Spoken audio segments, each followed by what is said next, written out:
آج بھی ہم مزہ حاصل کرنے کے لیے مختلف کام کر جاتے ہیں اور اس میں حلال حرام کی تمیز بھی نہیں کرتے۔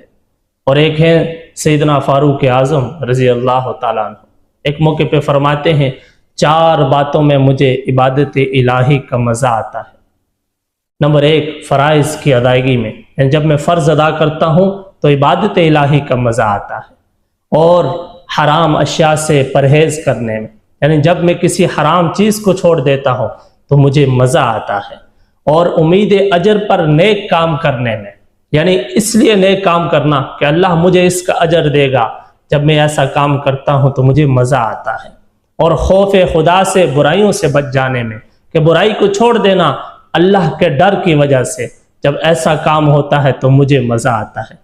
اللہ ہم کو بھی عبادت الہی میں مزہ نصیب فرمائے۔ وہ صاحب جلال و ذی شان ہے عمر، وہ صاحب جلال و ذی شان ہے عمر، جرت کا استعارہ ہے پہچان ہے عمر، کھل کے پڑھو نماز کہ اب کوئی ڈر نہیں، اسلام کے عروج کا اعلان ہے عمر، پہلو میں ان کو رکھا ہے بعد از وصال بھی، صدیق ان کے دل میں ہے اور جان ہے عمر، شیطان کانپ اٹھتا ہے ان کے جلال سے، شیطان کانپ اٹھتا ہے ان کے جلال سے، واللہ بہادری کی وہ پہچان ہے عمر۔